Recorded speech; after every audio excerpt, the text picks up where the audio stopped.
children struggling every day with ADHD? Scott's allergies made it hard to keep up with his friends. Allergic reactions from accidental food exposure. Moderate to severe eczema. Plaque psoriasis. Rheumatoid arthritis. Food allergies. Allergies. Seizure. Asthma. Eczema. IBS. Lupus. ADHD. We are now the sickest country in the world.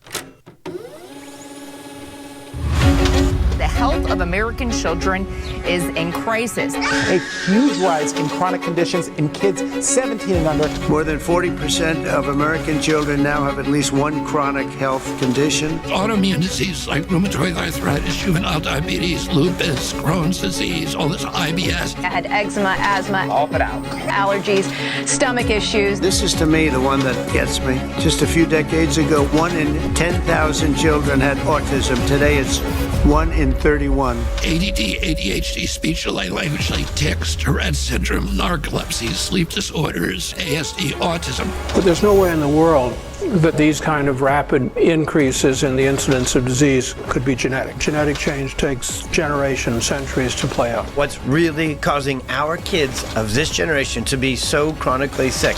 What the heck is happening?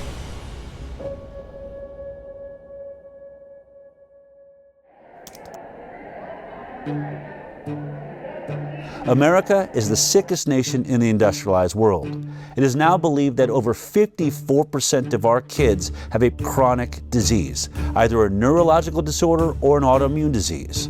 That's up from only 12.8% back in the 1980s. In roughly 40 years, we have seen the greatest decline in human health ever recorded. What if I told you there is a study that could shed light on this chronic disease epidemic, but no major medical institution seemed willing to do it? What if I told you there was one scientist brave enough to conduct this study? How you doing, Mark? Good to see you. Yeah, nice to see you. Absolutely. Yeah. What if I told you that when the study was finished, that scientist was too afraid to publish it? What would you do? Maybe you would do what I did. I got hidden cameras and recording equipment, and I went to ask him why. Thank you. You're very welcome. Cool. Have you all dined with us before? I want to show you a video. Okay. Curious of what's your reaction to this. Okay. Just hit play here. Yeah. Go ahead and press play there. What was the most shocking thing? Because I mean, I know what I've seen. No, I thought it was important. It's important information because of it did show a difference between the groups. We have some serious issues. No, I actually agree with that. If I can't get this study out, then what hope is there for every kid in the future? I don't want to say it's not the right thing to do. It's the right thing to do, but I just don't want to. I mean, obviously, really emotional. Sick. It's really sick. Publishing something like that, might as well retire. I'd be finished. So who was that guy? Zervo's probably going to lose his job over this.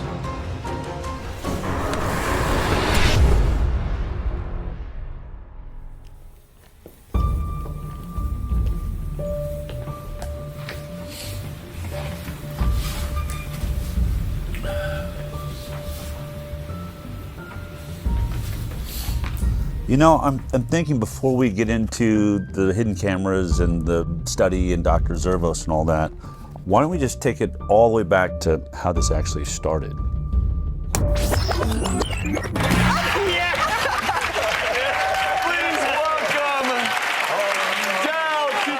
I've been a medical journalist for almost 20 years now. My first 10 years was at CBS, and the last 8 years or so I've had my internet news show called The High Wire. Good morning, good afternoon, good evening, wherever you are. But the biggest change in my career happened when I produced a documentary about vaccinations called Vaxxed. And at the center of that documentary was a whistleblower from the CDC named Dr. William Thompson. He came forward in 2015 and said that they were committing scientific fraud on the vaccine safety studies. Well, that film blew up and became a worldwide sensation, mostly because we got so much bad press, starting with being kicked out of the Tribeca Film Festival. The decision to run a controversial documentary about vaccines has Robert De Niro at the center of a big screen backlash. Tonight, the film festival Robert De Niro started Under Fire, a controversial new film that many are characterizing as anti-vaccine. I think the movie is something that people should see. There was a backlash which I haven't fully explored. I want to know the truth, and I'm not anti-vaccine. I want safe vaccines. Vax producer Del Bigtree says canceling the screening amounts to a suppression of the truth. I can't imagine what type of pressure came down that would make them pull a movie that they were obviously behind in the beginning. The message from the medical community is clear. This is one of those scientific questions that where science has provided an answer. Vaxxed ended up being one of the most controversial documentaries in history. And because of that, there were lines down the block everywhere we went. Look at this crowd behind me. Look at this line goes on and on and on. In fact, the very first day we screened at Angelica Film Center in New York, I wanted to know why there's this giant line down the block. What are these people here for? Can every parent or someone, if you have a family member with autism, would you please stand up right now? I'd like to see. 3/4 of the room stood up.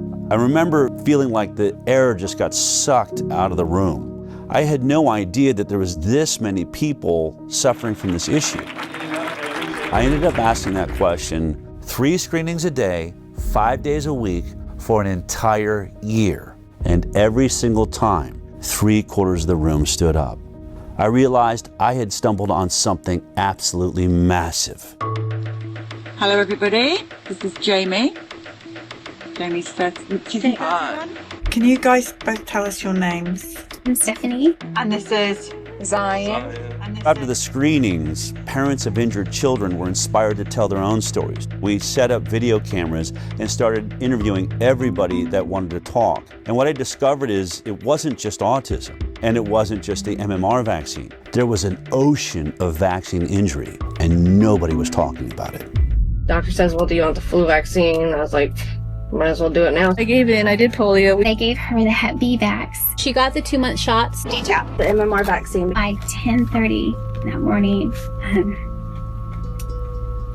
she was arching her back, clenching her fists. I didn't think I was going to cry. That night, we were in the hospital with the 106-degree fever. He began to projectile vomit. He began to this loud pitch scream. Like that's when the blood-curdling scream started. I did not lay down for 10 months straight because she would vomit and asphyxiate. She would vomit at night and she would lie there while she was asleep and she would choke on it. When we had that vaccination, he lost all language. He just stopped talking? He wasn't talking. He didn't want to nurse. He went to not talking at all. He was developing really well, except for motor skills. He's got chronic allergies. An eczema rash. Food protein enterolitis syndrome. She couldn't eat anything on the glycemic index that was too high. GI symptoms. He started to have gut inflammation. Chronic snoring.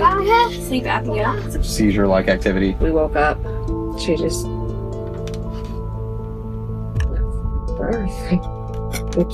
She died in your arms. Yeah. I continued to vaccinate her and make her worse and make her sicker. The guilt and it's so overwhelming. They killed my daughter.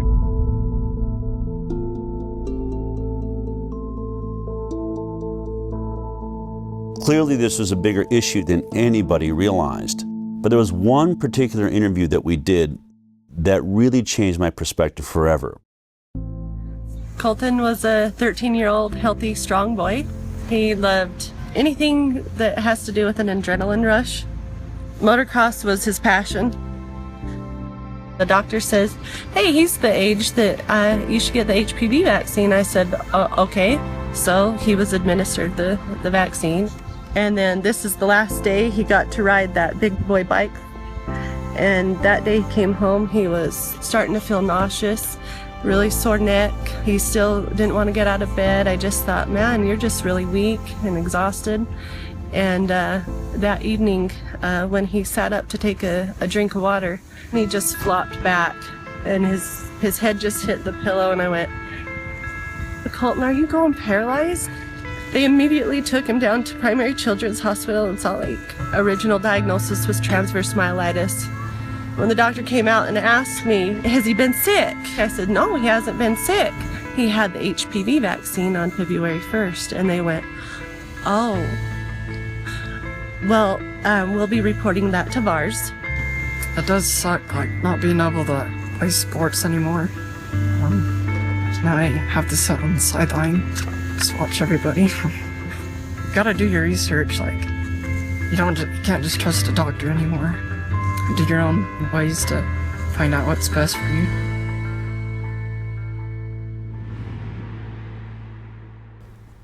Unfortunately, Colton ended up taking his life in 2018 because he believed he'd become too much of a burden on his family.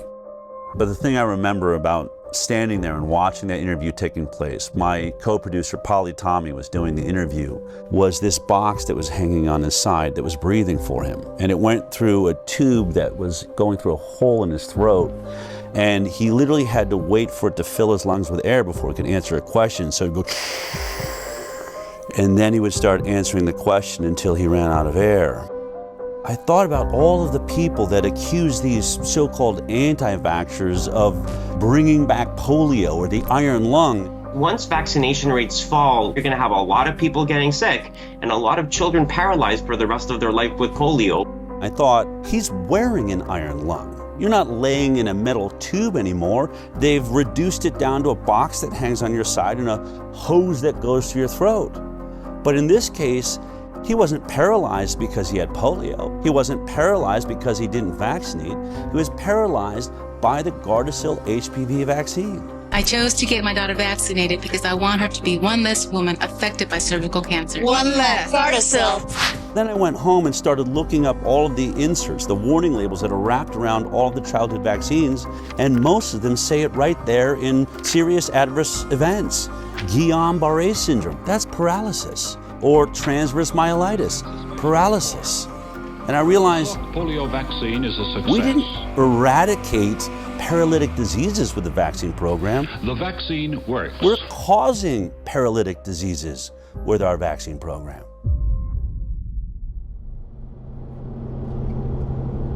So as we travel the country, some parents would come up and say, I'm about to have a baby. I'm definitely not going to get the MMR vaccine because your movie shows that that one's dangerous. But what about the other 16 vaccines that are given in 72 doses by the time my child's 18? And I'd say, I only have anecdotal evidence from the thousands of interviews I've done that not a single childhood vaccine is safe. But that's not scientific. I wanted something better. I wanted to get to the bottom of this. So I started a nonprofit called the Informed Consent Action Network. Based on the Nuremberg Code's right to voluntary consent, the German Air Force, the ethical principle globally agreed upon in the wake of the Nazi doctors' horrifying human experiments, of inmates in concentration camps for experimental purposes, where it states the voluntary consent of the human subject is absolutely essential, and there should be no element of force, fraud, deceit, duress, or overreaching or other ulterior form of constraint or coercion. What I wanted to do was investigate the entire vaccine program. I was really focused on one thing. We hear that vaccines are safe and effective. But before we even worry about if they're effective, how did we determine they're safe? We started looking at all the science around the world, but we hit a big roadblock.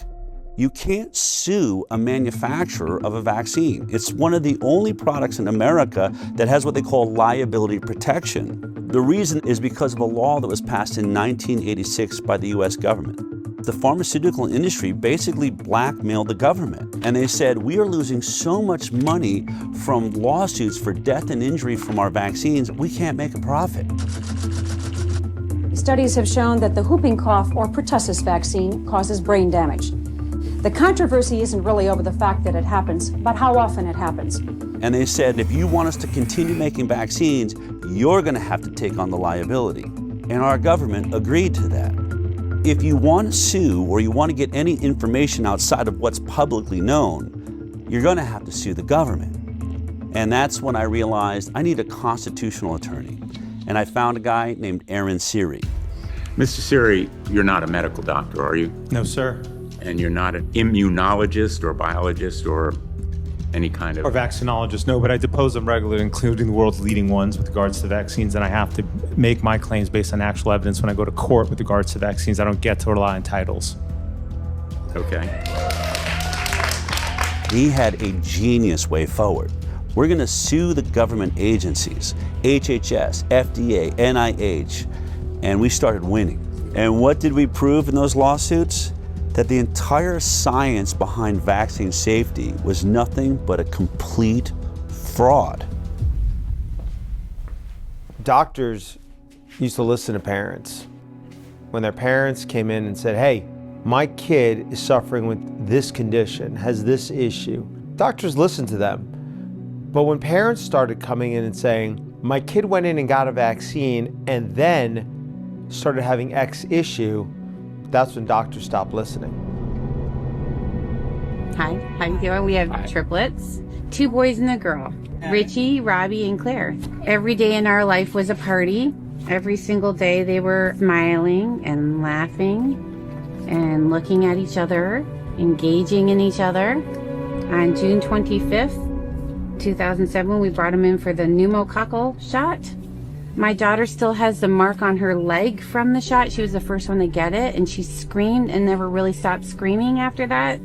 But we continued. We didn't know. We did the boys as well. By noon, Claire shut completely off. It was as if she was blind and deaf, and all she did at that moment was stare at the ceiling fan.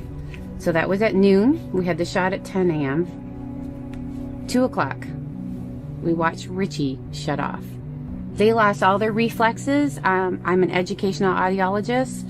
I actually did the test for the stapedial reflex, which is a little muscle in the middle ear, just to see if a muscle they can't control was still working, and it didn't. The stapedial reflex dampens sound, so your ears don't hurt from a really loud sound, and both of them had no stapedial reflex. They stopped blinking, stopped yawning, stopped coughing, stopped sneezing. The worst is when we saw the final one shut down. We were told it was genetic, and then we were told by geneticists that there's no possible way 3 children would shut off on the same day. So we had severe autism spectrum disorder for all 3 kids entering kindergarten. We have spent hundreds of thousands of dollars trying to recover them. The only person that we got back is Robbie, the one that was last to shut off. Richie can only say single, maybe 2 words together. Claire is still completely nonverbal, not potty trained, and Robbie is approaching grade level, but severe OCD. Let me tell you what a day in our life is. So you got, say, a 6 or 7 or 8 year old child who's not potty trained, and at 2 or 3 or 4 o'clock in the morning they fill their diaper. Well, you assume that's pretty uncomfortable, so they take it off. Pretty soon it's all over them. It's all over the bed. In short order, it's all over me. It's all over her. I'm snapping at her. She's snapping at me. We're both snapping at the kid, who is the only innocent party in the whole scenario. And the one thing that's conspicuously absent from that scenario is anybody who told you that shot was safe. They were all asleep in their bed. They haven't got a problem in the world. This one story of Richie, Robbie, and Claire puts an end to any discussion that autism is only caused by genetics. There is no genetic explanation that would turn 3 brothers and sisters off on the exact same day. What you should do when there are widespread complaints that a product is causing a given harm is you should study it. Vaccines should be tested like other medicines. They should be safety tested. And unfortunately, vaccines are not safety tested. Of the 72 vaccine doses now mandated, essentially mandated, they're recommended, but they're really mandated for American children, none of them, not one, has ever been subject to a pre-licensing placebo-controlled trial. Health and Human Services Secretary Robert Kennedy Jr. has been torn apart by mainstream media for saying that there's no placebo trials being done for vaccines. But he's right. It's exactly what we found in our lawsuits against the government. Not a single childhood vaccine is going through a double-blind, randomized, placebo-controlled trial prior to licensure. That's the gold standard of safety testing for all pharmaceutical products, but is being skipped for vaccines. In case you forgot how a double-blind, placebo-based trial worked as we discussed it back in high school science class, let me remind you. We break up a group of kids into two groups. One group is going to get the vaccine. The other group is going to get a placebo, which is a product that has no effect on the human body. When it comes to an injectable like vaccines, that is a saline injection. Then it's called double-blinded because both the scientists and the patients are blinded from knowing which one they got. Did they get the vaccine or did they get the placebo? This is so that the scientists will not manipulate the study in favor of the pharmaceutical industry that will stand to make a lot of money if this vaccine proves to be safe. Then we track these two groups for 2 to 5 years, sometimes as long as 10 years for a lot of drugs. And at the end of that study, we unblind both the patient and the scientist. So we look at both groups, the vaccinated and the placebo group, and we compare their health outcomes. Who had more cancer? Who had more diabetes or ADD, ADHD or autism or Tourette's or lupus or multiple sclerosis? All of these things that are currently skyrocketing in the United States of America. And if, when you compare them, they both turn out the same, there's the same amount of issues in the vaccinated group as is in the placebo group, then you know it's safe. You've established what we call a safety baseline. But if the vaccinated group has more issues than the placebo group, then we know it's not safe and it shouldn't be put on the market. Only one problem. Not a single vaccine on the childhood schedule has ever been through a double-blind, placebo-based trial. Therefore, they cannot say the vaccines are safe based on science. Are all vaccine trials placebo-controlled?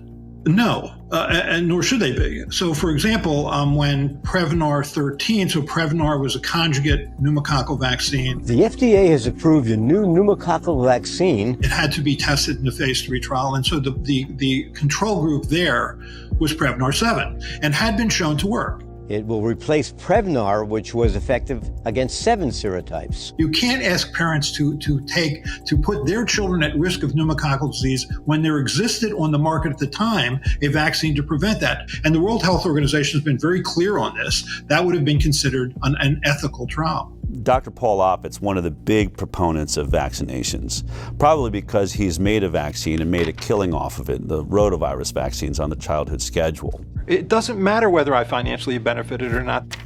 He likes to go around and say, well, we can't always do placebo trials, especially if there's already a vaccine that covers that disease. So he'll use an example like Prevnar 13. Prevnar 13 in its safety trial was tested against Prevnar 7, the earlier version of the vaccine. And he'll say you cannot test Prevnar 13 against a saline placebo because it would be unethical. You'd be denying children access to a vaccine that is already on the market, and that's not fair to them. But what he leaves out is that Prevnar 7 was never tested against a saline placebo, so we don't know if it's safe. So we're testing one product we don't know the safety profile on with another product we don't know the safety profile on, and this is how the entire vaccine schedule works. I like to call this the whiskey study. Let me explain. Let's say there's a group of people that are complaining that whiskey is making people drunk and they're crashing their cars and people are getting killed. Now, in order to test does whiskey cause car accidents, you would set up a double-blind placebo trial. One group, the test group, would get the 10 shots of whiskey. The other group, the placebo group, would get 10 shots of water. And then we'd have them both drive on a driving course and see who has more accidents. It's obvious. But in this case, the whiskey company is the one doing the study. And what they say is, oh, we're going to do a placebo-based trial, but our placebo-based trial is not going to be water, it'll be vodka, another product already on the market. And so 10 people get the whiskey shots and 10 people get the vodka shots, and they had them all drive, and guess what? They had just as many car accidents. Therefore, whiskey does not cause car accidents because it didn't cause any more than the vodka did. And so to take this all the way to the end of Dr. Paul Offit's point, if vodka had ever been tested against 10 shots of water and there was no car accidents in the vodka group, then it would make sense to test the whiskey against the vodka. But we all know that study was never done, just like no vaccine placebo study was ever done. All you have to do is type in FDA licensed vaccines on your computer, and every vaccine that they give your child on the childhood schedule will appear there. And then you can click on any one you're interested in. Let's click on Recombavax HB. This is one of the hepatitis B vaccines they give your baby on the first day of life. Hello, welcome to the world. Gasp for your first breath, and here comes your first sexually transmitted disease.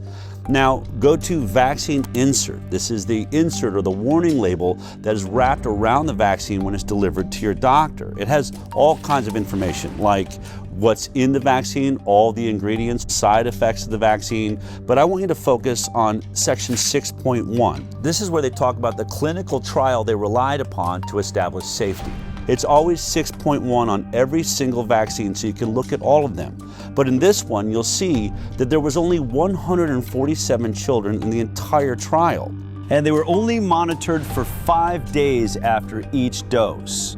5 days. So think about it. Would you take any drug that was only monitored for safety for 5 days? If your child dies on day 6, it wasn't captured by this trial. They'll say, we didn't see any deaths. If a child had autism 2 years later, or other autoimmune diseases or neurological disorders, things that take years to develop, they'll say, we didn't see any in our trial. This is why every drug we take goes through a multi-year safety trial. Most of your issues are going to take years to develop, and if your study isn't that long, you'll never ever see them. We had an interesting opportunity to talk about this with Dr. Stanley Plotkin, who's considered to be the reigning godfather of our vaccine program. Dr. Stan Plotkin. Dr. Plotkin. Virtually every country in the world is affected by his vaccines. Like the rubella vaccine, the rotavirus vaccine, rabies. He trained just a generation of scientists, including myself, to think like he thinks. He developed the standard textbook for vaccines in 1988. Bill Gates calls his book a Bible for vaccinologists. I hope it's more accurate than the Bible. In 2018, our attorney, Aaron Siri, had the opportunity to depose under oath Dr. Stanley Plotkin, and he asked him this exact question: is a 5-day safety trial long enough to capture all of the side effects that people are complaining about from the hepatitis B vaccine? Dr. Plotkin, this is the product, the manufacturer insert for Recombavax HB, correct? Yes. And the clinical trial experience would be found in section 6.1, correct? Correct? Dr. Plotkin?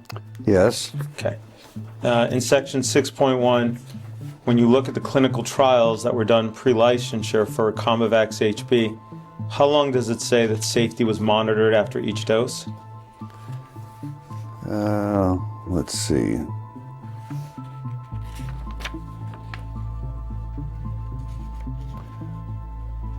Uh, 5 days. Okay. Is 5 days long enough to detect an autoimmune issue that arises after 5 days? No. Is 5 days long enough to detect any neurological disorder that arose from the vaccine after 5 days? No. There is no control group, correct? It does not mention any control group, no. No. If you turn to section 6.2, under the nervous system disorders, it states that there have been reports of Guillain-Barré syndrome, correct? Yes. As well as multiple sclerosis, exacerbation of multiple sclerosis, myelitis, including transverse myelitis, seizure, febrile seizure, peripheral neuropathy, including Bell's palsy, muscle weakness, hypothesia, and encephalitis, correct? Correct. Okay.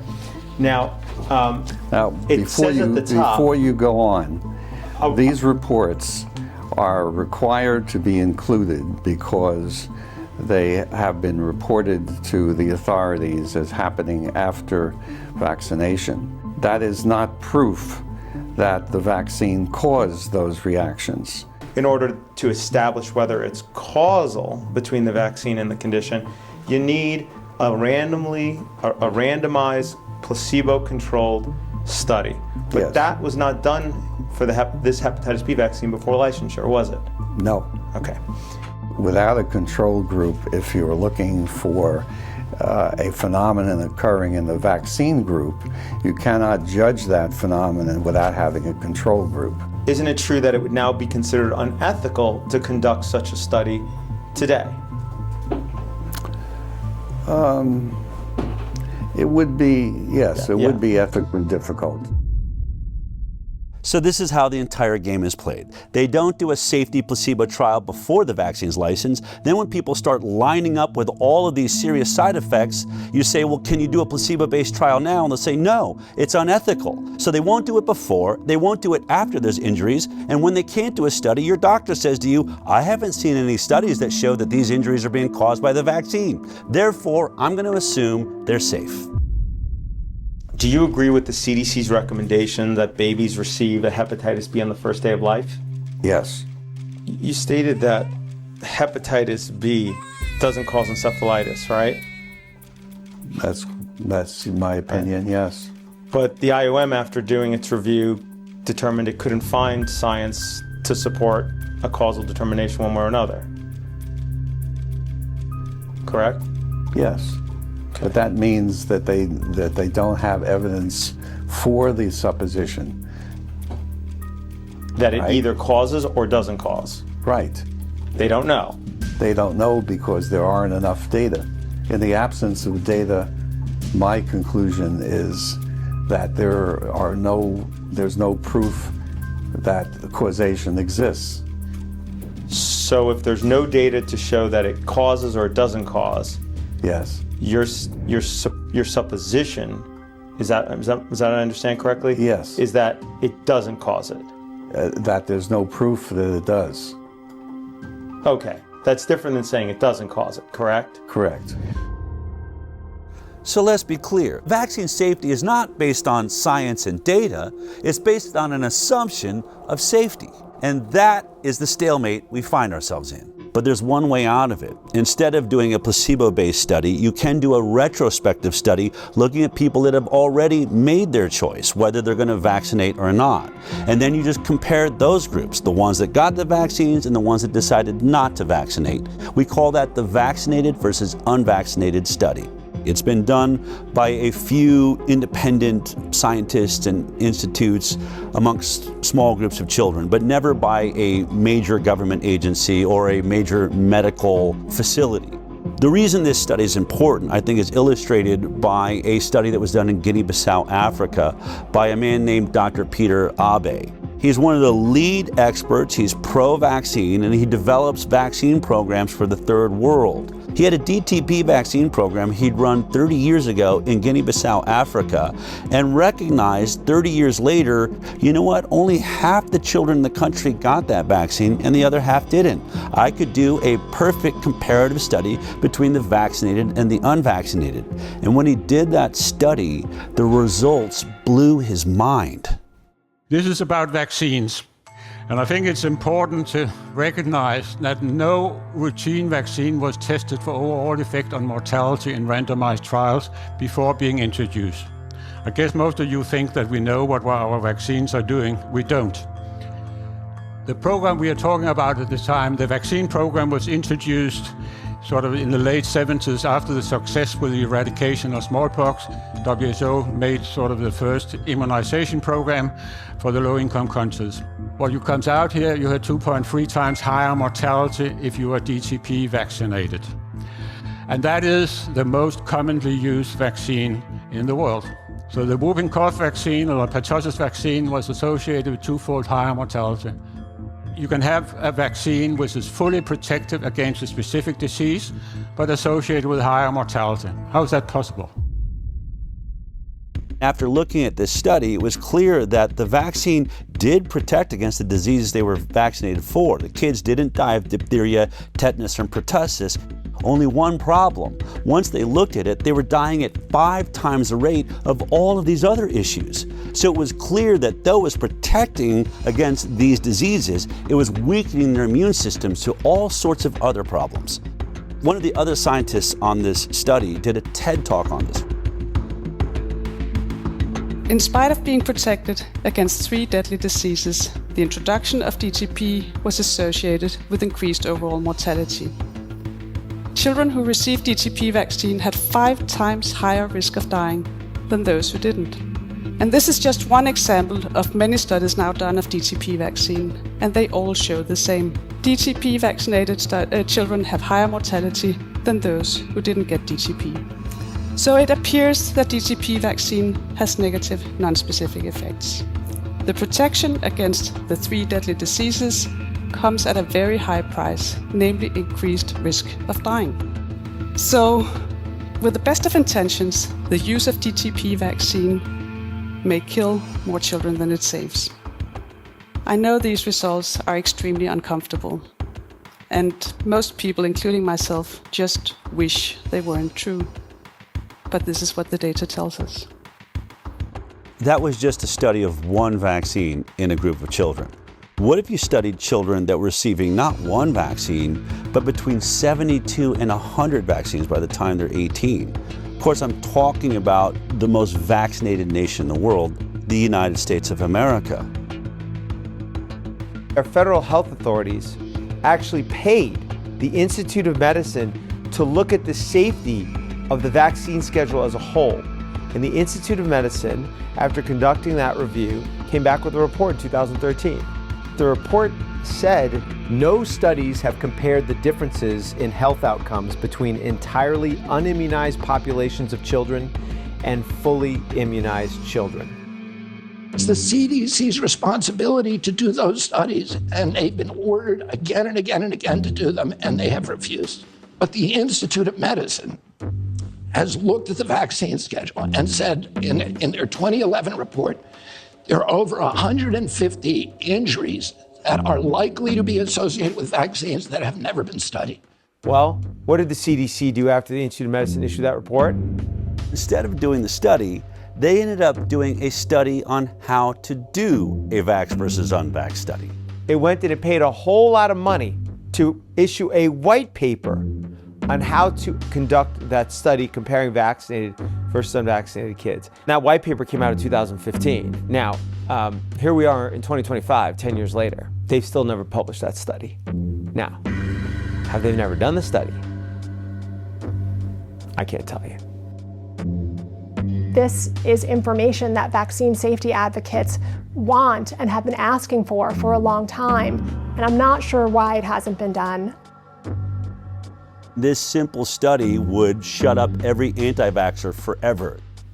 I have to believe that they have done this study every way they possibly can, and they can't seem to figure out how to make it look like the vaccinated are healthier. But that's just my opinion, based on several other studies I've seen that did compare vaccinated to unvaccinated, but mainstream medicine says, well, the cohort was too small, or they poke holes in it saying it wasn't done by a major medical institution. So if we're ever going to get a vax versus unvaccinated study that people believe in, it's going to have to be done by highly credited scientists at a major medical institution who has a database big enough to do a thorough, robust investigation comparing the vaccinated to the unvaccinated. As fate would have it, Dell met the head of infectious disease at Henry Ford Health System, Marcus Servos.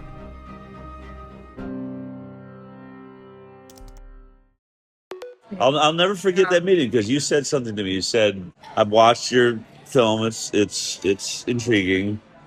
But you said, I'll never forget. You said you've been saying something and watched your videos that I had an issue with. You said that they cannot say that vaccines are safe because they've never done the proper safety studies.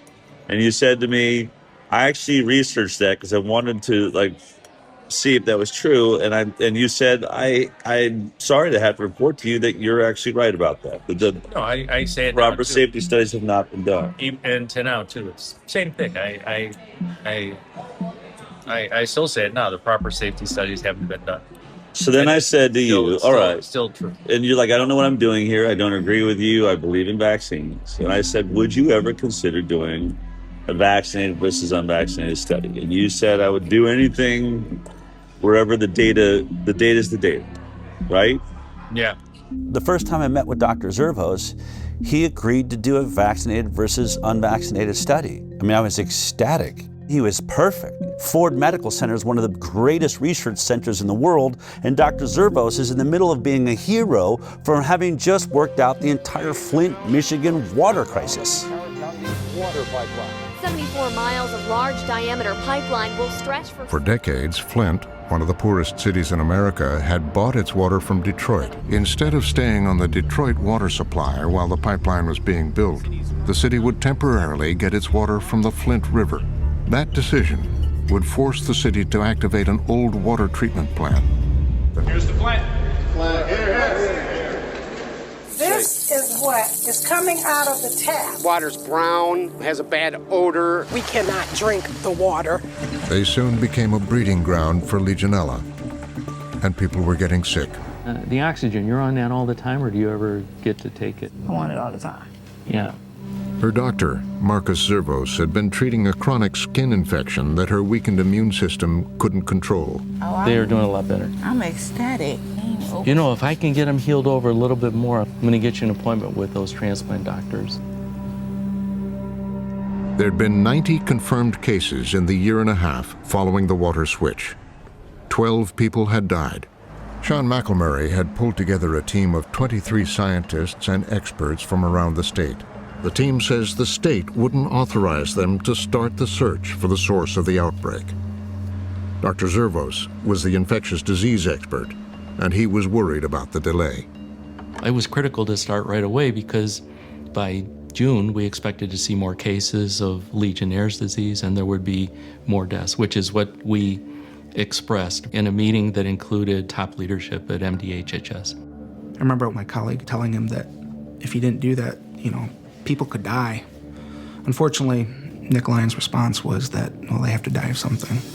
I mean, you're just in shock as a result of him saying that, the director of the health department. Dr. Zervos seemed perfect. He'd stood up against the entire health system in Michigan, so I figured he'd probably be brave enough to do this study. But then a couple of years went by and still no study. I called Aaron and said, why don't we go see if we can't convince him to finally do this study? I flew down to Michigan and we went to meet Dr. Zervos in person. We said, look, here's your opportunity. The results should be directly in line with the orthodoxy. The vaccinated kids should be healthy across the board. He could be hailed a hero for finally shutting up the anti-vaxxers. He said he's willing to do it.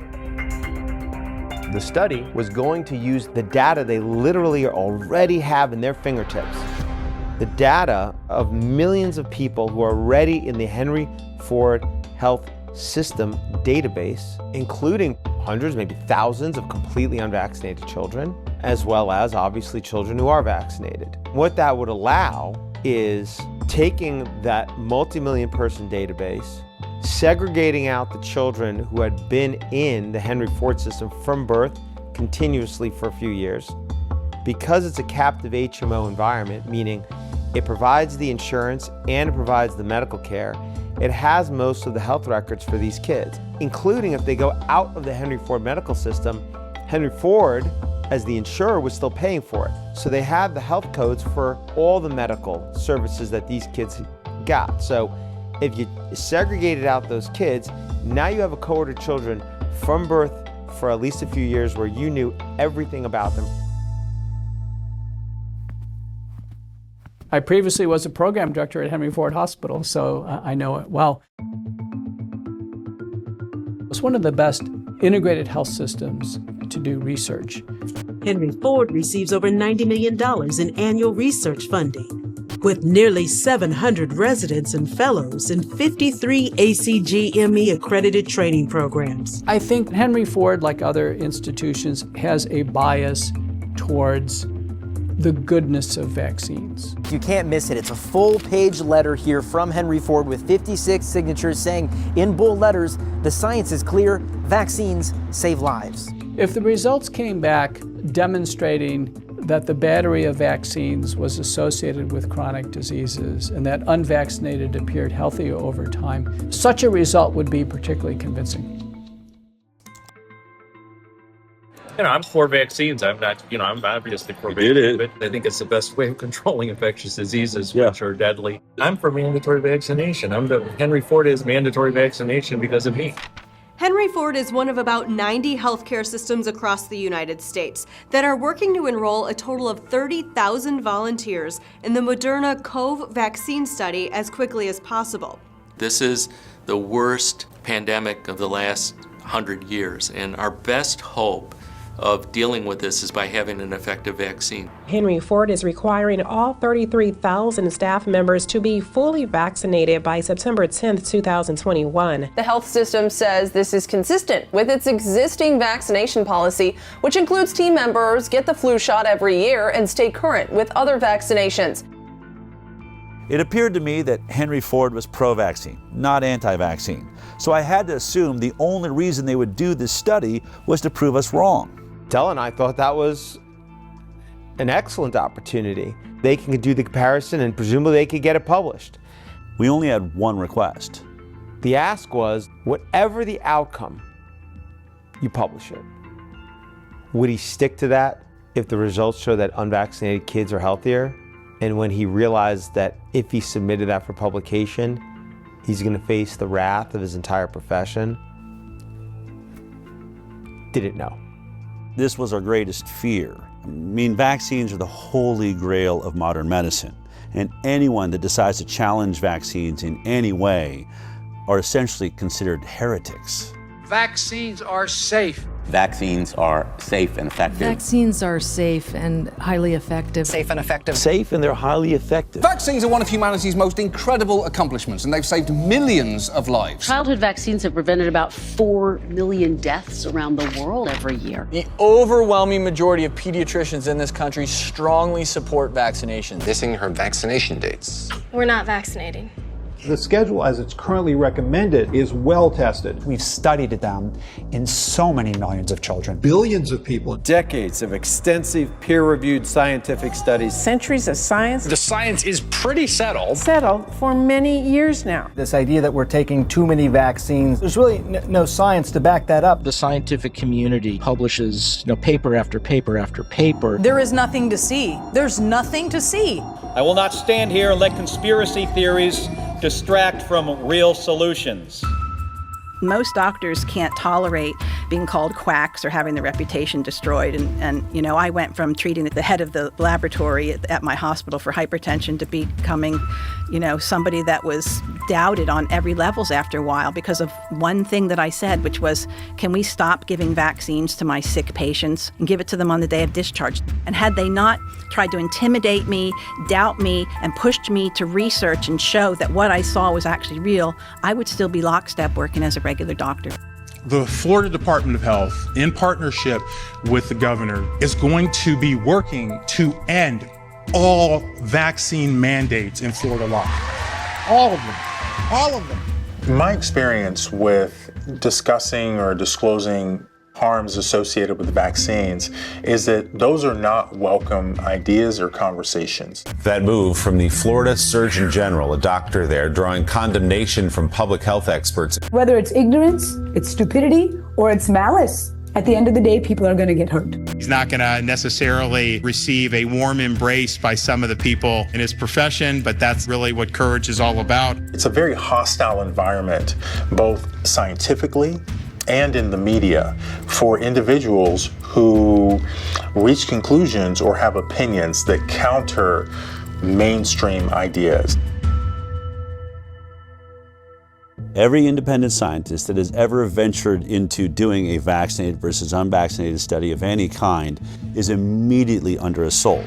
There's one by Dr. Anthony Mawson out of Mississippi. He did a homeschool study of about 600 kids and discovered alarming rates of allergies, ADD, ADHD, neurological disorders, and a 4-fold increased risk of autism amongst the vaccinated. As soon as the study came out, his job was under threat. In fact, I asked him if he'd be in this film, and he said, look, you can show my studies, but I have just been dragged through the coals on this. I can't take anymore. Then there's Dr. Paul Thomas. Hey, how you guys doing? What I'm seeing on this side is a pink dull, scarred up eardrum. I've been a pediatrician for 35 years. I'm now retired. What I noticed in the first decade or so of my practice is kids were getting sicker and sicker. And over the next decade, as more and more patients chose not to vaccinate, I got to see the difference. But I wanted to see, could I prove it? So we got all the data from my practice. We looked at every baby born into my practice and published it in an international journal of public health. What we found, and that study was peer-reviewed, it was robust, we found massive increases. I mean, we're talking 400 to 500% more. Allergies, autoimmune conditions, neurodevelopmental issues, and then we had infections of all kinds. Massively increased in the vaccinated compared to the unvaccinated. What happened when I published that study? Within days of it being available online, I get a call from my attorney. Don't go see any patients, don't write any prescriptions, don't go into the office. Your license has been emergently suspended. You are a threat to public health. What's today? Today, it is the last time I will be doing clinical medicine in Oregon. Knowing that you guys are keeping it going, the heart of this place lives on. So what if Dr. Zervos does this study and it turns out exactly the same way as the others? Would he still publish it? That was the question. Years went by. In 2020, I was informed they had put together a study. When I had that study in my hand and I looked at it, the significance of it, it was an actual study that, when published, was the first step in changing this landscape. Weeks went by and then more time went by, and at some point, what I learned was it was not going to get submitted for publication.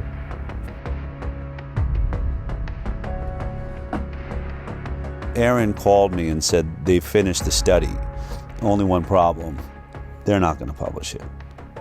I mean, it was everything we were afraid of. I called Dr. Zervos and I said, can I fly out and meet you for dinner? And he agreed. I wanted to look Zervos in the eyes and ask him, what's so damning in this study that you're afraid to publish it? I wanted to know what was in this study. I hadn't seen it. I also imagined there's got to be a way to talk him into publishing this study. But one thing was for sure, this was my last chance. I'm going to bring hidden cameras and recording equipment so that no matter what happens at this dinner, I can prove it happened. What do you think about the study you guys have done? It's important information because of, it did show a difference between the groups. I don't know how to. Oh, she got it. How to explain? Here it comes. I don't know how to explain it, but it's important. It was an important finding. The study was for what. Do you find any flaws in the study? I mean, is there a way they could do the study? You can do the study better with what's there? Not that I know. No. That I know.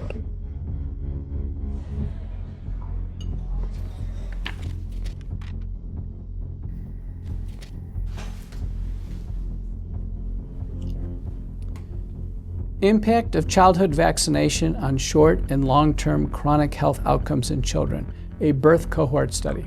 This one is really robust. Let's say the results. Yeah, what were the results?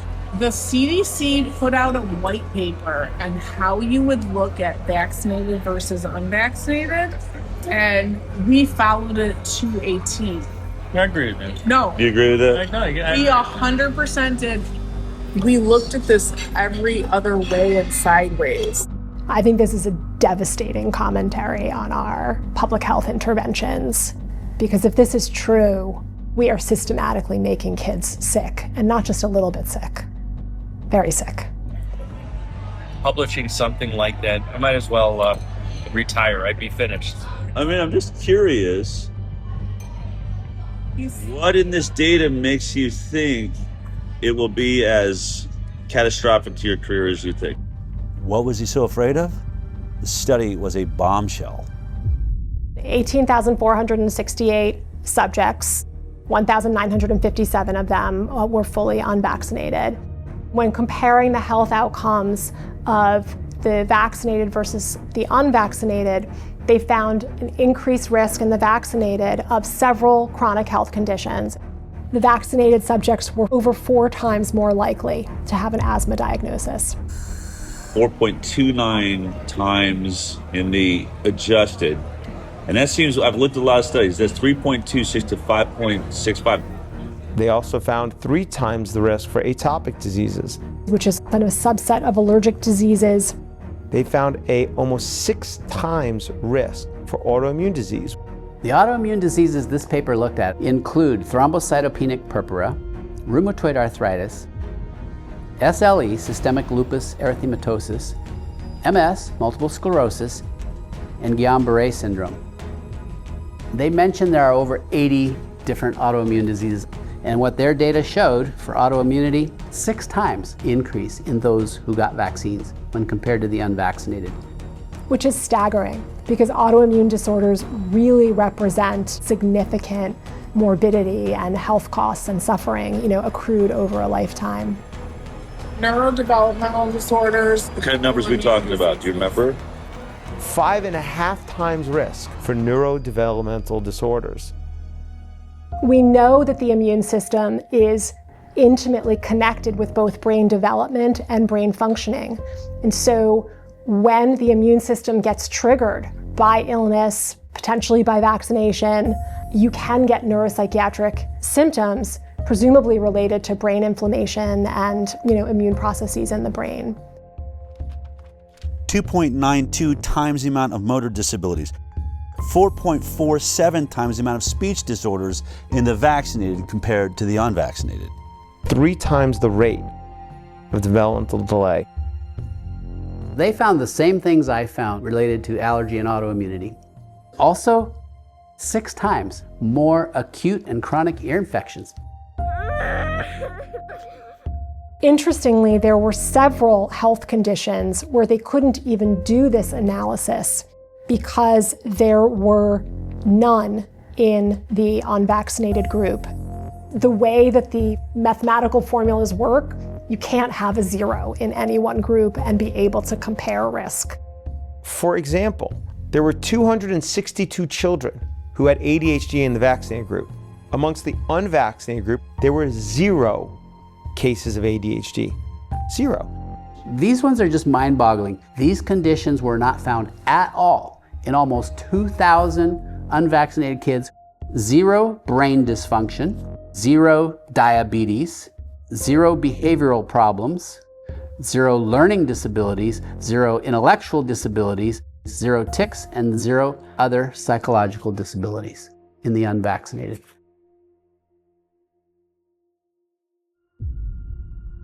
I'm going to read the conclusion here. Despite this, and in contrast to our expectations, again, the author's expectations was they'd conduct the study and probably find vaccinated people a whole lot healthier than the unvaccinated, right? This is what we found. We found that exposure to vaccination was independently associated with an overall 2.5-fold increase in the likelihood of developing a chronic health condition when compared to children unexposed to vaccination. Any vaccine, even just one, compared to none, had 2.5 times more likely to have a chronic health condition. There were no chronic health conditions associated with an increased risk in the unexposed group. None. What does this graph mean? Explain that to me. So it's no vaccines versus vaccines. That's basically your likelihood of not having a chronic health condition. They did something called time to event analysis. At 10 years, the likelihood of being free from a chronic illness was only 43% in the vaccinated group versus 83% in the unvaccinated group. It's a big difference. So if you're unvaccinated, you stay up here above the, like was it 80% of you are going to be perfectly healthy, whereas you're dropping below the 50 percentile which is exactly what I've been stating. I've been saying 54% of America's children have a chronic illness now. It's right there. And that's basically what that's showing. 10 years follow-up, 57% of the vaccinated had a chronic health condition in just 10 years. That should shock everyone. Let's remember, the entire conversation of the moment in America is the fact that 54% of our children are chronically ill. And here we are looking at the study, and it's almost exactly those numbers. 57% of the vaccinated are chronically ill, whereas only 17% of the unvaccinated. I think because I have an interest in vaccines and I understand off-target, non-specific effects, I was sad, but I wasn't surprised. I can tell you that these data are consistent with my greatest concerns regarding the childhood vaccination schedule. That despite the good intentions of the field of vaccinology, that is backfiring on us. In virtually every single chronic health category, the vaccinated are doing far worse. But there is one issue. It's the one that I have been talking about for years and puts me into the middle of this entire investigation, and that is autism. And in this study, it appears that there was no statistical significance with the vaccine-autism connection. And I wanted to know why. Yet autism is neutral. Does that mean we're wrong about autism, Mark? No. No? No, it's there are a lot of variables involved, and it's hard to control for. When you don't have a lot of instances, as occurred here with autism, where you only have 23 instances of autism in the vaccinated group and 1 instance of autism in the unvaccinated group, that wasn't enough instances to actually be able to determine whether or not there is a statistically significant increased rate of autism. So even though the study shows all sorts of neurodevelopmental disorders, when it comes to autism, there weren't enough children diagnosed with autism in this group to answer that question. That is why studies like this need to be replicated at even larger scales. The fact is there's a signal, and the signal is unvaccinated kids healthy. That should be a very important positive study. Yes. The converse of this is kids that are vaccinated, it doesn't look so good, particularly for the neuropsychiatric disorders. Looking at the measure of association, I'm an epidemiologist, I live in this, neutral is 1. Neutral means no association is 1. If it's 2, it means there's a twofold risk. When we're doing non-randomized data, especially from corporate data stores, what have you, we have a higher threshold. And a good threshold to remember is 4. If there's a 4-fold increased risk in a data set, if we were to go do this somewhere else, almost certainly we would find an association when this is telling us that the risk relationship is greater than 4. I was sitting at that dinner reading this study for the first time and thinking, oh my God, the world needs to see this study. But the more I pressed Dr. Zervos to publish it, the more excuses he had. I think it's a good study, but it does have limitations to it. The argument against it is going to be that it's same thing. Retrospective, it's not a controlled group. There's no control group. That there's other factors involved. It's a heterogeneous group of conditions. The perfect example was hydroxychloroquine.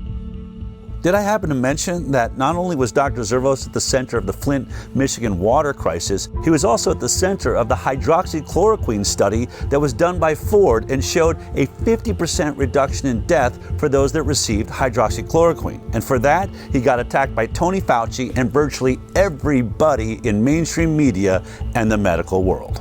The Henry Ford Hospital study that was published was a non-controlled retrospective cohort study. So that study is a flawed study. The PR at Henry Ford, they put a gag order on me. I couldn't talk about anything. And they said to me, Mark, so what? So you go on CNN. Which they would be happy. They'd be thrilled to have you on CNN, and you say what you feel. But they're just going to twist what you say anyway. and make you look bad anyway. So what good's it going to do? So I should still be able to defend myself and and say what the inaccuracies are. So I'm thinking to myself, maybe the Henry Ford PR was right, is that it's just going to get twisted around anyway, make you look bad, and you get fired. So what good does it do? So what's going to happen with this one is the same thing, is that somebody's going to come back and they're going to say, the study is flawed, as opposed to looking at it in the way that it should be looked at. How about looking at this as important scientific information that can inform how the proper study should be done? It won't be taken like that. And then I can say, why? Because there's a political agenda to it. I get it has its issues. Any retrospective study is always going to have the same problems, right? So you always have the same attacks upon it. There are limitations to retrospective studies. That's the reason why we like to do randomized clinical trials when we can, because they don't have the same limitations. The major one that you have to worry about with retrospective studies is things that are different between the groups that you're comparing that you're unable to account for. If you want a flawless study, do a placebo-controlled trial. Any retrospective study is going to have flaws in it. But in this study, they made a point to address many of the flaws that they found themselves. If someone were critical of the study, I think issues that a researcher might raise would be things like the different lengths of follow-up for the groups between the children who received no vaccines and the children who received vaccines. The authors actually did do a sensitivity analysis where they limited the analysis to children who had at least a certain amount of follow-up. When they limited the follow-up time for both the vaccinated and the unvaccinated to 1 year, it's still 2.75 times higher rate of chronic disease in the vaccinated. And when they limited it to 3 years, it's 3.38 times the rate of chronic disease in the vaccinated. And when they limit it to 5 years, it's 4 times greater. So no matter what they did to limit the follow-up time, the results of the study didn't change. The results indicate that the different follow-up period really did not have a substantial effect on the research question that they were probing. Another concern is that there are just big differences in how likely the children who received no vaccines were to seek health care compared to the children who received vaccines. So in other words, could the differences we're finding in the study just be due to the fact that these kids were being seen less often, and so they're getting fewer diagnoses?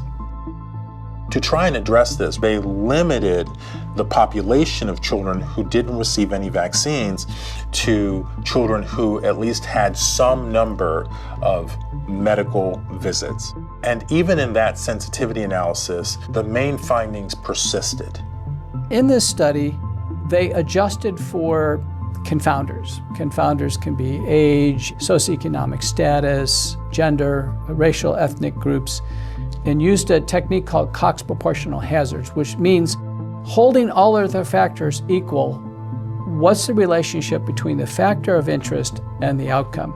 Even after they were adjusted for, the effect of these characteristics was actually pretty small. I actually expected that those adjustments would have a really powerful effect, but they actually didn't. And when you do a lot of sensitivity analysis and what you're seeing doesn't change much, that can be reassuring. The authors did a good job with the information that they had. I have seen studies on vaccines published in good journals that are much weaker in quality.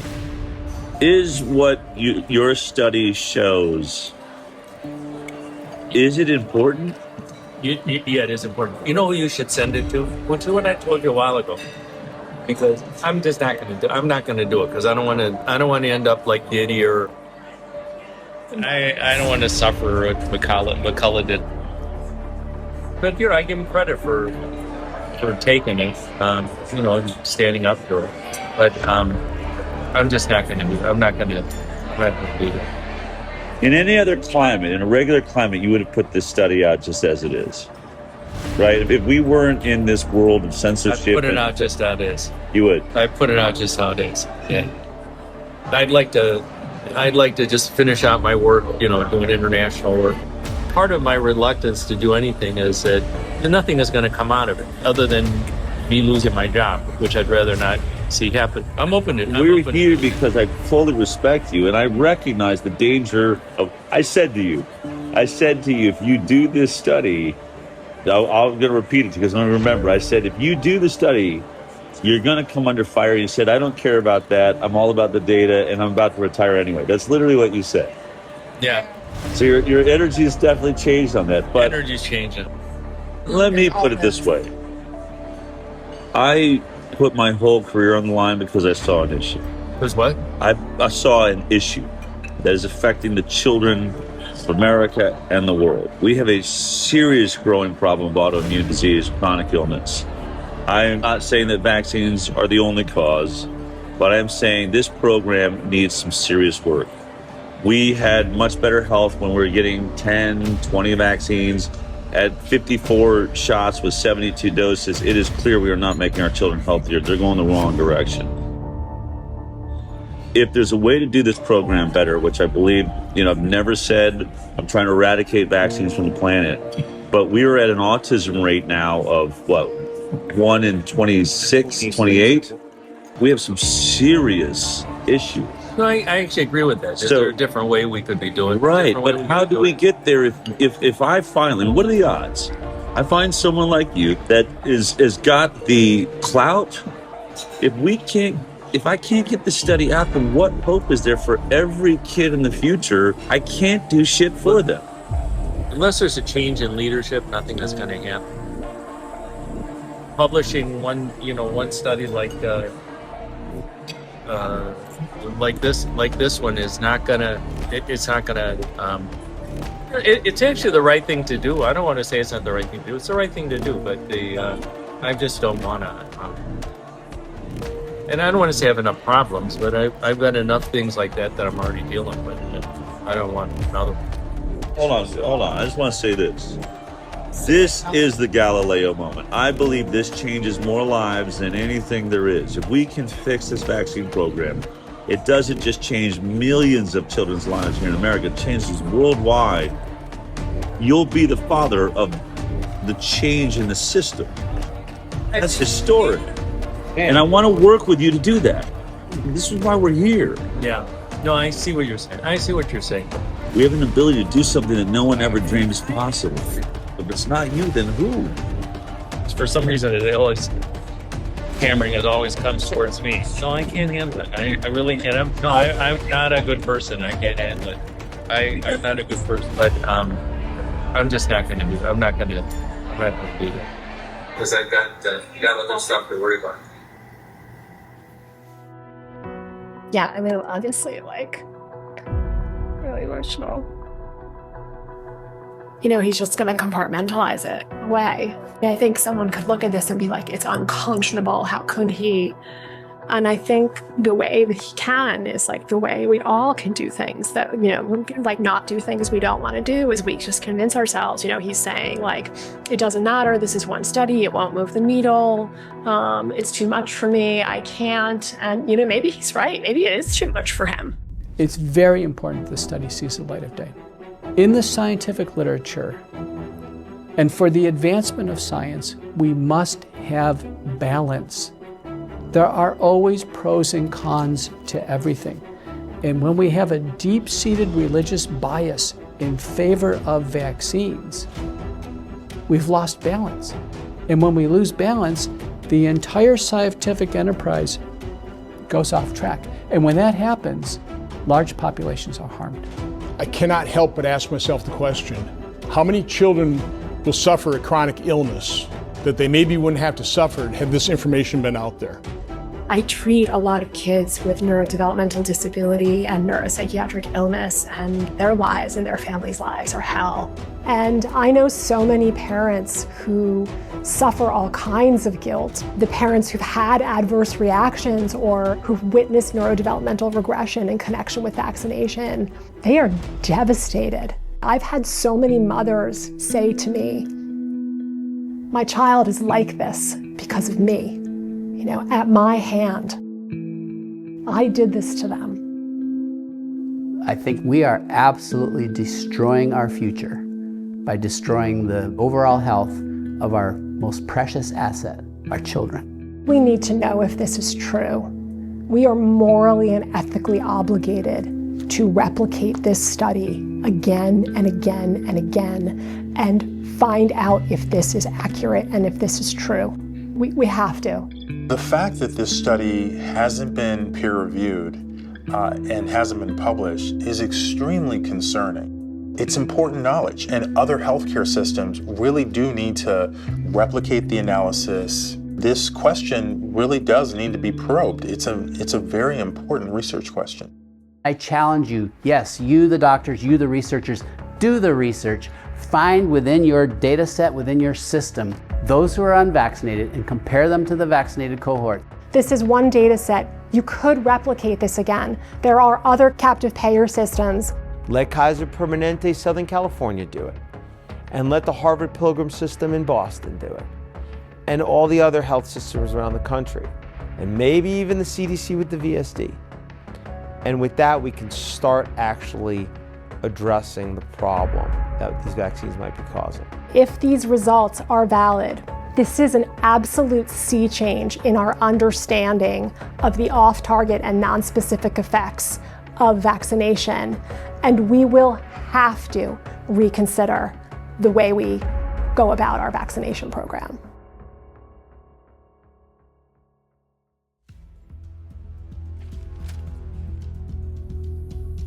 This is a cease and desist letter we received from the attorneys for Henry Ford Health. This letter leads me to believe that they really don't want us to release this film. In the letter, Henry Ford accuses us of defamation for saying that the unpublished study wasn't submitted for publication due to the results of the study. They assert that the reason the study was never submitted for publication was, quote, due to significant and serious flaws in its data and methodology, and because it did not come close to meeting the rigorous scientific standards Henry Ford Health and its researchers demand. But we just heard from Dr. Marcus Zervos, the lead author on this unpublished study and a world-leading expert on infectious disease at Henry Ford. He told me he believed the study was a good study and he would publish it just as it is. Only one problem. If he does publish it, he believes it would be the end of his career. He'd be finished. Not my words, but his. Now, even if Dr. Zervos stands by his study, does that mean it's a perfect study? Of course not. Can we say that the Henry Ford study proves that vaccines are causing the chronic disease epidemic? No, we cannot. A retrospective study does not prove causation. What we can say is that we believe it is showing a signal, a red flag waved in the air by the scientific method. Houston, there may be a real problem here. Now, this concern is heightened by the fact that this unpublished study does not stand alone. It's not an anomaly. It now stands with several other studies that have all shown similar signals. So there will certainly be attacks on the limitations of this study, which can be found in most retrospective studies, and we acknowledge those limitations. But the only way to really refute it is to do your own vaccinated versus unvaccinated study and prove us wrong. That's what I believe Dr. Zervos attempted to do and failed. But as parents watching this film right now, you have to ask yourself a very important question.